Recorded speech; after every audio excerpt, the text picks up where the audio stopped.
Minha diretoria, começou aquilo que eu já havia dito aqui que iria acontecer politicamente dentro do futebol brasileiro, em virtude do Flamengo ter tomado as posições que ele tomou.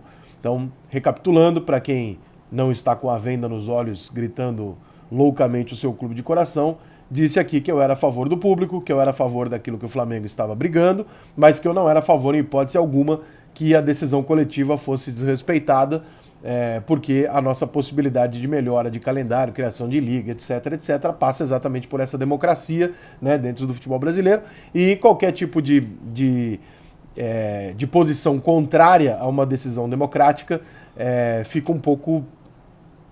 bota em xeque a ideia da liga. Eu sei que o rubro-negro está pensando, eu sei que o rubro-negro virou um repetidor daquilo que diz o Flamengo, porque o Flamengo está ganhando, eu entendo, isso é normal, toda vez que um time está ganhando muito, tudo que é do seu clube o torcedor concorda. Eu acho que daqui a algum tempo o flamenguista vai entender o que eu estou querendo dizer, e acho que hoje é um bom exemplo daquilo que eu já disse outra vez. Legalmente o Flamengo está errado? Não. O Flamengo está buscando alguma coisa que eu discordo? Não, também sou a favor da volta do público. O Flamengo está errado de acordo com a norma? Não, nada disso. É apenas uma questão de bom senso, onde o Flamengo deveria ter participado das decisões coletivamente, ou pelo menos ter ido até a reunião falando, olha, meu ponto é outro, minha questão aqui é outra, eu acho isso, fecha a porrada lá dentro, mas, como nós estamos criando uma liga, como a ideia toda é essa, nós vamos sair daqui com uma decisão para todos, e não ficar expondo rachas, ainda mais individuais, né, 1 contra 19, para fora. Não há nenhum tipo de hipocrisia, porque nenhum dos outros clubes era a favor de que o campeonato não tivesse público. Eles eram a favor de que voltassem no momento onde a maioria determinasse que se pudesse jogar dessa forma. Por isso, alguns jogos sugeriram até que o Bahia, contra o Bahia, legal a atitude do presidente do Fortaleza, falou, não, contra o Bahia a gente joga sem público e tal, mas no final das contas, na reunião, a maioria decidiu por outra coisa. Como na maioria havia decidido por outra coisa na primeira reunião, e como nas próximas 115 reuniões, a maioria deve tomar a decisão. Ah, mas esse aqui é mais prejudicado, esse aqui é menos prejudicado. Isso vai acontecer sempre. Não vai ter jeito. Não é possível que um campeonato num continente como o tamanho do Brasil, que o Brasil não tem o tamanho de um país, assim, de um continente, que ele seja absolutamente igual para todos. Não tem como. Cada um joga um torneio, cada um tem uma condição financeira. O Flamengo, quando contrata o elenco que ele contratou, ele não contrata porque ele é idiota, ele contrata porque ele sabe que ele vai perder os jogadores nas competições. E por isso ele contrata os jogadores que ele contratou. Ah, mas é justo? Olha, se é justo ou injusto, eu não sei, mas sempre foi assim. Para todos foi assim. Todo mundo, quando esteve em grande fase, perdeu os seus grandes jogadores para a seleção brasileira em datas FIFA. E o campeonato sempre foi assim. Então, se a gente quer mudar isso, se há qualquer possibilidade de mudança para isso, se chama rompimento entre federações, confederação e liga. Não tem nenhuma outra saída que não seja essa. E esse caminho ele passa absolutamente claro, segundo o próprio Flamengo, pela criação de uma liga que desvincule o Campeonato Brasileiro da CBF. E, portanto, se desvincule dos estaduais. E, portanto, você possa ter um calendário onde se pause em data FIFA, seja preservado o time que tem mais bons jogadores, né? Esse processo todo, ele passa por uma lógica. Essa lógica é a decisão de liga, de coletivo, e, portanto, a decisão da maioria. E é por isso que o Flamengo cometeu um erro estratégico quando não foi nas duas reuniões da CBF e não participou da decisão coletiva e não respeitou a decisão da maioria. Por que ele cometeu o erro? Porque esses jogos não vão ser adiados. Esse é um dos exemplos, vai vir um monte. Se o Flamengo continuar, ele vai receber um monte. Mas esse é um dos exemplos do porquê que ele cometeu um erro. Porque a decisão vai ser tomada sempre através da maioria. Seja por pressão política, seja por mera democracia. Por qualquer um dos dois lados, essa decisão vai ser tomada pelo que a maioria, pelo que os mais fortes querem, né? E os mais fortes são, evidentemente, 19 contra 1, ou que sejam 16, 15, são mais fortes do que aqueles outros 4, 5. Então, quando o Flamengo se opõe, é um direito dele. Quando ele não participa, quando ele nem vai, ou quando ele fala, foda-se, eu vou fazer do meu jeito, acontece o que aconteceu agora. O que aconteceu? Todos os clubes da Série A tiveram seus jogadores assinando, falando que eram contra o adiamento das partidas do Campeonato Brasileiro para que o brasileiro durasse mais tempo do que o previsto. Porque tem as férias, tem o período de pré-temporada, as contusões. Esse ano aqui, né, em virtude da pandemia, são 2 anos de contusões o tempo inteiro e tal. Todos os jogadores dos clubes foram lá e assinaram, menos um. O que a CBF fez?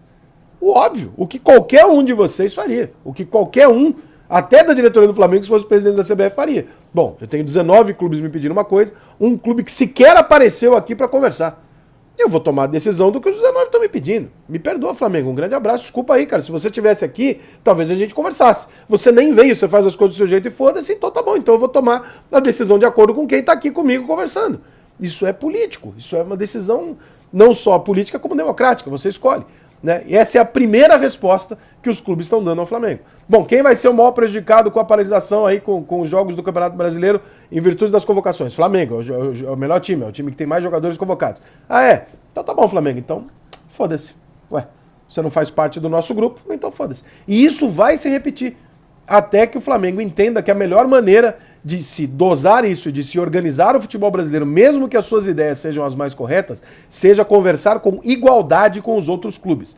Enquanto houver na cabeça do Flamengo, e existe isso, eu não sei se todo dirigente do Flamengo, mas conheço um ou outro que pensam dessa forma, que o Flamengo é o Flamengo e que se for do resto e a gente não precisa de ninguém. Enquanto houver essa mentalidade, vai dar merda. Vão fazer de tudo. Vocês estão criando um monstro, que são outros clubes querendo destruir o Flamengo. Ninguém tentou destruir o São Paulo quando o São Paulo ganhou tudo. Ninguém destruiu o Palmeiras quando o Palmeiras ganhou tudo. Ninguém tentou destruir o Grêmio enquanto o Grêmio estava ganhando tudo. Então é megalomania do Flamengo achar que, olha, porque eu estou ganhando, todo mundo quer me destruir. Ninguém quer te destruir. Só quer que todo mundo faça parte da mesma parada. Quem está se negando é o Flamengo. Essa resposta, isso que está acontecendo agora essa semana com o não adiamento dos jogos, é a primeira resposta. E foi exatamente o que eu disse no meu vídeo aqui um tempo atrás. Ah, você é a favor do... Não sou, eu sou a favor do que o Flamengo está fazendo. Eu concordo com o Flamengo.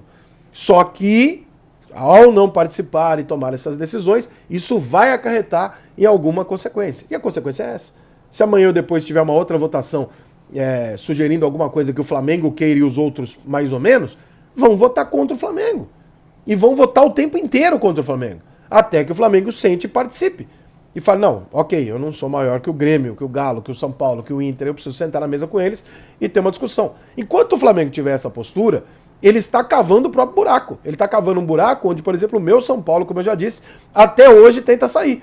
Porque o São Paulo fez isso. O São Paulo 2008, 2009, com o Juvenal Juvencio, quando o São Paulo ganhou aquele tricampeonato brasileiro depois da Libertadores do Mundial, o São Paulo subiu num salto insuportável, se considerou o soberano da porra toda, né, o Manchester do Brasil, cagou na cabeça de todo mundo, catou a taça de bolinha pra ele, o cara fez um monte de idiotice e tá até hoje pagando esse preço. Tá até hoje se fudendo por causa disso. Porque não tem condição de você tocar o barco sozinho. E o Flamengo já tem a primeira resposta, ele já tem agora. Não vai ter adiamento, o Flamengo vai ter desgaste de jogador, vai ter problema físico, etc. E desculpa, mas é uma decisão tomada pelo Flamengo. Quem dificultou esse processo foi o Flamengo. Vai ter novo problema daqui 3 meses, mais um daqui 6, mais um daqui 1 ano. E toda vez que o Flamengo não participar, os clubes vão fazer essa retaliação. E vou dizer de novo, eles estão certos. Porque a única possibilidade de não ter este campeonato, esse calendário maluco que tá fudendo o Flamengo, é a criação da Liga. E a criação da Liga passa pela decisão da maioria. É absolutamente incoerente o que o Flamengo está fazendo diante de querer uma Liga e um futebol melhor. Se ele não quer jogar e se ele não quer perder os jogadores dele para convocação, ele tem que fazer o quê? Uma Liga. Para participar da Liga, ele tem que aceitar o voto da maioria e participar da discussão. Não tem Liga se não for assim. É simples pra caralho essa decisão. O entendimento do que eu tô dizendo é absolutamente simples. Basta tirar a camisa do Flamengo e olhar e falar, tá, se fosse o Vasco, eu também, eu entenderia. Então, é isso, é simples assim. É apenas uma questão de consequência. Isso que aconteceu é a primeira consequência. Outras virão, ou o Flamengo vai mudar a postura dele e entender que, realmente sozinho não dá pra eu brigar com todo mundo. Se eu tivesse com mais 6 ou 7, talvez, mas sozinho não vai rolar, legal.